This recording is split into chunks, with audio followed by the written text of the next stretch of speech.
Halo, Assalamualaikum. Balik lagi bareng aku Dika dari channel YouTube-nya Biji Hitam. Oke, di video kali ini aku bakalan sharing-sharing dan berbagi tips mengenai bagaimana cara membangun sebuah kedai kopi yang sederhana. Ini dengan gramasi kopinya dising dan bersih. Biasanya Ada kafenya, ya. Perkapingan penabang terhadap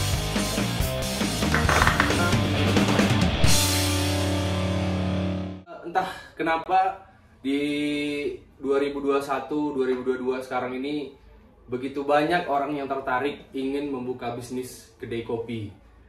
Aku pun nggak tahu jawabannya apa. Mungkin nanti teman-teman bisa bantu di kolom komentar menjanjikan apa sebuah kedai kopi ya. Dan nggak bisa kita salahin juga. Setiap orang punya cara berpikir yang berbeda-beda. Dan juga untuk membangun sebuah kedai kopi juga setiap orang punya strategi yang berbeda-beda nih.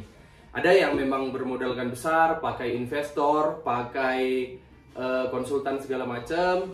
Ada juga yang memberanikan diri dengan modal seadanya, dengan modal kecil, memberanikan diri buka kedai kopi. Itu juga nggak bisa disalahin. Jadi aku bakalan membagi sedikit tips untuk yang aku bilang yang kedua. Untuk teman-teman yang mau membangun kedai kopi tapi kita bermodalkan kecil dan sederhana. Oke, untuk tips yang pertama adalah pastikan kalian sebelum memulai bisnis kedai kopi, pastikan kalian punya ilmu kopi yang cukup. Cukup itu relatif ya. Seenggaknya kalian paham gimana industri ini, seenggaknya kalian paham gimana bisnis kedai kopi bisa berjalan dengan cara ya tanya-tanya kawan yang udah duluan, atau dengan cara buka-buka internet, Google segala macam, baca-baca website. Ya itu tadi, yang pertama adalah pastikan kalian dulu punya atau paham seenggaknya sedikit lah ilmu kopi. Ya nanti belajar bisa sambil jalan ya. Dan pastikan kalian dulu udah minum kopi ya. Jadi bakalan tahu nanti kemana kopi-kopi yang bakalan kalian beli, mau kalian develop kemana nanti bakalan tahu itu ya. Tips yang pertama, pastikan dulu punya pengetahuan seputar kopi dan kedai kopi. Oke, yang kedua adalah hitung kemampuan modal kalian gitu. Jadi dengan kemampuan modal, ya tadi aku bicaranya konsep kedai kopi sederhana ya. Yang pastinya biasanya yang sederhana itu modalnya minim. Jadi dari kemampuan modal atau kekuatan modal kita, uang ya, terutama uang, kita bakalan tahu nih kedai kopi kita bakalan mengarah kemana dan kita mau membuat kedai kopi seperti apa gitu. Apakah mau sewa tempat, apakah mau membangun sebuah kedai kopi yang besar, yang udah punya tanah mungkin, atau mungkin mau main gerobaan, atau main pakai Vespa atau pakai motor di pinggir jalan. Itu semua tergantung dari kemampuan modal kita. Jadi dari modal kita bisa menentukan kemana nanti arah kedai kopi yang mau kita bangun. Oke, tips yang berikutnya adalah kemudian kita masuk ke peralatan nih. Jadi karena modal kita minim ataupun terbatas nih, belilah alat-alat kopi yang kalian mampu, bukan yang kalian mau ya. Karena kalau mau itu belum tentu mampu. Jadi belilah alat-alat kopi yang kalian mampu, sesuaikan sama nanti bakalan menu apa yang kalian jual, sesuaikan dengan alat apa yang harus kalian beli supaya nggak mubazir juga alatnya.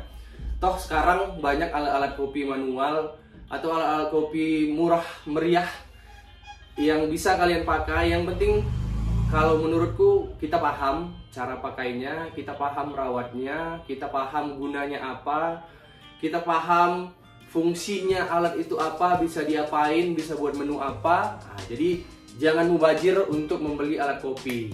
Oke, tips berikutnya adalah sebelum kalian buka kedai kopi, pastikan kalian udah menyiapkan beberapa menu-menu andalan atau signature drink yang udah kalian pelajari sebelumnya.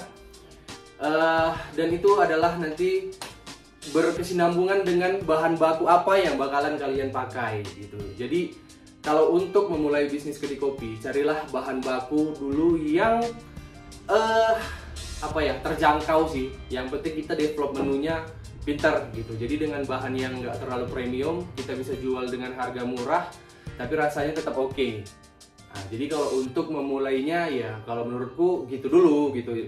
Untuk masalah pengembangannya biar di jalan lah, berjalan. Nanti kalian masukin bahan-bahan yang premium dengan harga yang bisa kalian jual lebih mahal karena udah punya konsumen gitu ya. Jadi bahan baku juga adalah balik ke modal, sekuat apa modal kita, bahan baku kita juga nanti pilihannya menjadi seperti apa gitu. Karena semakin banyak menu yang kalian jual, otomatis kalian juga akan membutuhkan bahan baku yang lebih banyak gitu. Jadi itu adalah pilihan. Kalian mau buat berapa menu nih? Misalnya espresso base, mau jual latte, cappuccino, atau mau jual lagi masuk flat white ini itu segala macam, sirup-sirupan segala macam, mau jual powder, green tea, semua mau dijualin. Tapi kita nggak sanggup bahan baku karena terlalu banyak putaran uangnya untuk bahan baku. Jadi itu juga harus dipikirkan. Kalian mau jual berapa menu, kalian mau jual berapa minuman, balik lagi ke kesanggupan modal kita gitu. Jadi jangan serakah, jangan semua mau dijualin tapi nanti perputarannya lambat, bahkan bisa nggak muter pun, banyak bahan yang mati. Oke, tips yang kemudian adalah kalian harus menyusun strategi promosi kalian dengan cara banyak. Sekarang bisa branding melalui cetak cup atau cetak merchandise atau apapun itu brandingan yang bisa kalian dan mampu lakukan dengan modal kalian tadi. Kemudian kalian udah mulai bisa memikirkan brandingan melalui media sosial. Nah, karena itu adalah sangat penting menurutku di era 2022 sekarang. Kalian mau buat konsep kedai kopi kalian ini gimana? Melalui medsos lah kita bisa mencitrakan kedai kopi kita. Dari postingan-postingan yang kita pilih, dari foto-foto yang kita pilih, dari caption yang kita buat, dari video-video yang kita buat. Terserah mau main di YouTube, mau main di Instagram, Facebook, dan lain-lain, itu pilihan kalian. Yang pastinya salah satu dari itu harus dilakukan. Karena support system untuk promosi sekarang semuanya gratis. Semua platform itu gratis, tinggal kreativitas kita di dalam mau buat konten seperti apa. Dan itu adalah penting dan harus dilakukan untuk bagian dari promosi kedai kopi. Oke, tips berikutnya adalah, ini bukan tips sih, lebih ke jangan terlalu banyak pertimbangan. Kalian mulai aja dulu dengan apa adanya, dengan modal yang ada, dengan ilmu yang ada. Biarlah belajar di tempat, biarlah learning by doing, biarlah berkembang di jalan. Kalau nggak kita mulai, kita nggak akan tahu gimana hasilnya. Dan jangan lupa banyak-banyak sedekah, karena sedekah itu adalah bagian dari pintu rezeki. Oke teman-teman, jadi itu tadi beberapa tips yang bisa aku sharing buat kalian. Atau kalau ada teman-teman yang mau nambahin, bisa di kolom komentar. Mana tahu ada yang kelupaan, atau mana tahu ada strategi terbaru nih dari kota lain yang mau buka kedai kopi harus gini, harus gitu. Nanti kita bisa sharing-sharing di kolom komentar. Oke, mungkin itu aja dulu video kali ini dari saya Dika, dari channel YouTube Biji Hitam. Terima kasih teman-teman yang terus support channel ini. Terima kasih teman-teman yang terus menonton video-videonya Biji Hitam. Kalau yang suka videonya, jangan lupa di subscribe, like, comment, dan share. Semoga video dari channel YouTube-nya Biji Hitam bisa terus bermanfaat buat kalian semua, anak-anak kopi yang baru mulai, atau barista-barista yang baru-baru belajar kopi, atau pengusaha yang mau buka kedai kopi. Semoga videonya bermanfaat. Oke, itu aja dari aku Dika. Assalamualaikum.